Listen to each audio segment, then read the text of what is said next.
Пророк, саллаллаху алейхи вассалям, сказал: «Цените 5 вещей, пока их не заменят другие 5. Молодость, пока не заменит ее старость. Здоровье, пока не одолеет болезнь.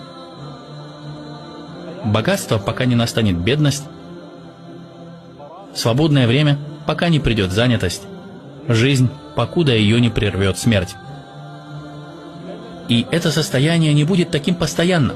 Сегодня ты богат, а завтра беден. Сегодня здоров, а завтра болен. Сегодня молод, а завтра уже стар. Сегодня ты свободен, а завтра занят. Сегодня ты живой, а завтра уже мертвый.